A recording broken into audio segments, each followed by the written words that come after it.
राजतंत्र में राजा दोषी, लोकतंत्र में कौन। आज इस देश में सारे कानून होते हुए, व्यवस्था होते हुए भी करोड़ों लोगों को उनका संवैधानिक अधिकार नहीं मिल रहा है। उनके मूल अधिकारों का हनन हो रहा है, आत्महत्याएं कर रहे हैं लोग। और आज लाखों लोग ऐसे हैं जो घर बार गांव छोड़ के मजबूरन इधर उधर भटक रहे हैं। पूरे भारत में लगभग 42 करोड़ लोग ठगी की घटनाओं का शिकार बने हैं। और अगर राजस्थान की बात करें तो लगभग 5 करोड़ के लगभग 30-35 सालों में गवर्नमेंट ने कार्यकर्ताओं से भी टैक्स लिया है और कंपनी से भी टैक्स लिया है, करोड़ों रुपए टैक्स भी लिया है। यानी टैक्स तो ले रही है लेकिन पब्लिक का पैसे की हिफाजत नहीं कर रही जब सरकार भी कहती है कि आम जन के साथ है, वो सरकार है, लेकिन यहाँ लग रहा है कि सबका साथ नहीं है, सिर्फ अमीरों का साथ है। आम जन है, गरीब है, वो ऐसे ही धरना दे रहा है, ऐसे ही पीड़ित है, उनकी सुनने वाला कोई नहीं है। नमस्कार, मैं धनराज योगी, आप देख रहे हो जगत तक न्यूज़। और इस वक्त मैं हूँ शहीद स्मारक जयपुर पर। और आज हमारे राजस्थान के प्रदेश भर के जो ठगी पीड़ित है वो धरना दे रहे हैं। वही ठगी पीड़ित जो PCL, सहारा, नवजीवन, संजीवनी कोऑपरेटिव, ऐसी अनेकों सोसाइटी या कंपनियों में पैसा डबल करने के नाम पर या प्रॉपर्टी के नाम पर या प्लॉटों के नाम पर पैसा इन्वेस्ट किया था। सरकार ने भी इनको जो मान्यता दी थी, रजिस्टर्ड की थी, लेकिन कुछ समय पैसा जमा करने के बाद, आम जन का पैसा लेने के बाद इन कंपनियों को ब्लैक लिस्ट कर दिया गया कि इनमें धोखाधड़ी हो रही है, लोगों को गलत तरीके से पैसा इन्वेस्ट करा जा रहा है। और उन सब को देखते हुए इन कंपनियों को बंद किया जाता है। लेकिन जब ये कंपनियां बंद की थी तो आम जो जन है, पीड़ित है, उन्होंने काफ़ी पैसा है वो इन्वेस्ट कर दिया था, लाखों करोड़ों रुपए है वो जमा करा दिया था। सरकार ने उन कंपनियों को आनन फानन में बंद किया, लेकिन जो पैसा देने की पद्धति थी या आमजन को जो रिटर्न देना था उसकी कोई रूपरेखा नहीं बनाई, ना ही कोई गाइडलाइन बनाई, और वो तमाम कंपनियों को बंद कर दिया। आज तक है वो पीड़ित है, ठगी है। राजस्थान प्रदेश भर के ऐसे तमाम, राजस्थान में नहीं पूरे भारतवर्ष में ऐसे लाखों लोग हैं जो ऐसी कंपनियों के पीड़ित है। लाखों पैसा है, अपना मेहनत की कमाई है वो खो चुके हैं। आज भी है वो इंतज़ार कर रहे हैं अपने पैसों के लिए उन कंपनियों की तरफ, सरकार की तरफ। लेकिन सरकार की तरफ से अभी तक कोई गाइडलाइन जारी नहीं की है, ना कोई संशोधन लगाया गया है। हर बार जो धरना प्रदर्शन किए जाते हैं, अनेकों मंत्रियों को धरना देते हैं, प्रदर्शन करते हैं, ज्ञापन देते हैं, कलेक्टर के माध्यम से ज्ञापन अनेकों बार दे चुके हैं, लेकिन अभी तक कोई जो ठोस परिणाम है वो सामने निकल कर नहीं आ रहा है। और थर्क आर कर इन्होंने शहीद स्मारक की तरफ रुख किया है अनिश्चितकालीन के लिए धरना देने के लिए। तो हम जानेंगे इनसे भी। नमस्कार सर, क्या नाम है आपका? जी, मदन लाल आज़ाद नाम है। ठगी पीड़ित जमाकर्ता परिवार का राष्ट्रीय संयोजक हूँ। कितने पूरे भारत की हम बात करें या राजस्थान की बात करें तो कितने ऐसे लोग हैं जो ठगी पीड़ित है? पूरे भारत में लगभग 42 करोड़ लोग ठगी की घटनाओं का शिकार बने हैं। और अगर राजस्थान की बात करें तो लगभग 5 करोड़ के लगभग यहाँ भी हैं। 5 करोड़। और अगर हम पैसे की बात करें तो कितने लोगों का पैसा डूबने में गया? 42 करोड़ लोगों का पैसा डूबा है। सब लगभग 20 लाख करोड़ पैसा है लोगों का। बहुत सारे लोग ऐसे हैं लाखों की संख्या में जिनकी पूरी जीवन की कमाई डूब गई है। रिटायर्ड पेंशनर्स की, ऑफिसर्स की। 2 लाख से ज़्यादा तो सैनिक ठगी का शिकार बने हैं, जिनमें से 1250 सैनिकों ने आत्महत्या की है। यानी उसमें आम जन भी थे, मध्यम वर्ग भी थे, गरीब भी थे, नौकरी पैसा भी लोग थे। सभी ने अपना पैसा वो इन्वेस्ट किया। हम समझते हैं कि सांसद, विधायक और मिनिस्टर्स को छोड़कर बाकी देश का कोई तबका ऐसा नहीं है जिसका पैसा इन कंपनीज या क्रेडिट कोऑपरेटिव सोसाइटीज़ में ना डूबा हो। इन सोसाइटी या क्रेडिट कंपनी, PCL या सहारा हो, ऐसी बड़ी बड़ी कंपनियां थी, सरकार ने ही इनको ऑथराइज किया था, लाइसेंस दिया था।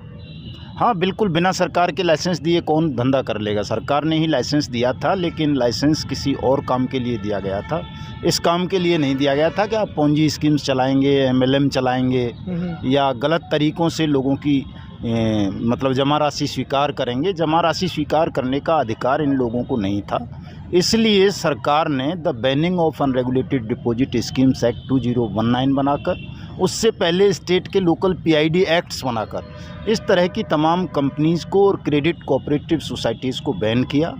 और उस कानून में ये प्रावधान किया गया कि इनकी तमाम चल अचल संपत्तियों को, न केवल कंपनी या क्रेडिट कोऑपरेटिव सोसाइटीज़ को, बल्कि उनके डायरेक्टर्स, चेयरमैन्स और शेयर होल्डर्स की को भी, तमाम प्रॉपर्टीज़ को सीज़ करें, नीलाम करें और 180 दिन में ट्रायल कंप्लीट करके जो भी पीड़ित जमाकर्ता परिवार हैं जिनका भी पैसा डूबा है उनका पैसा स्टेट वापस करें, वो भी उनकी जमा राशि का 2 से 3 गुना। जहाँ धोखाधड़ी स्टार्ट हो जाती है, लोगों का पैसा काफ़ी इन्वेस्ट हो जाता है, फिर क्यों सरकार को ध्यान आता है कि ये फर्जी कंपनियाँ हैं? सिर्फ सरकार को जब सूचना मिलेगी, कोई शिकायत करेगा तभी तो सरकार देखेगी ना। सरकार को सपना थोड़ा ही आ रहा है, कोई ये शराब थोड़ा ही बेच रहा था कोई। तो ये सिस्टम बनाने का काम भी सरकार का होना चाहिए। अगर कहीं गलत हो रहा है वो टैक्स लगाती है।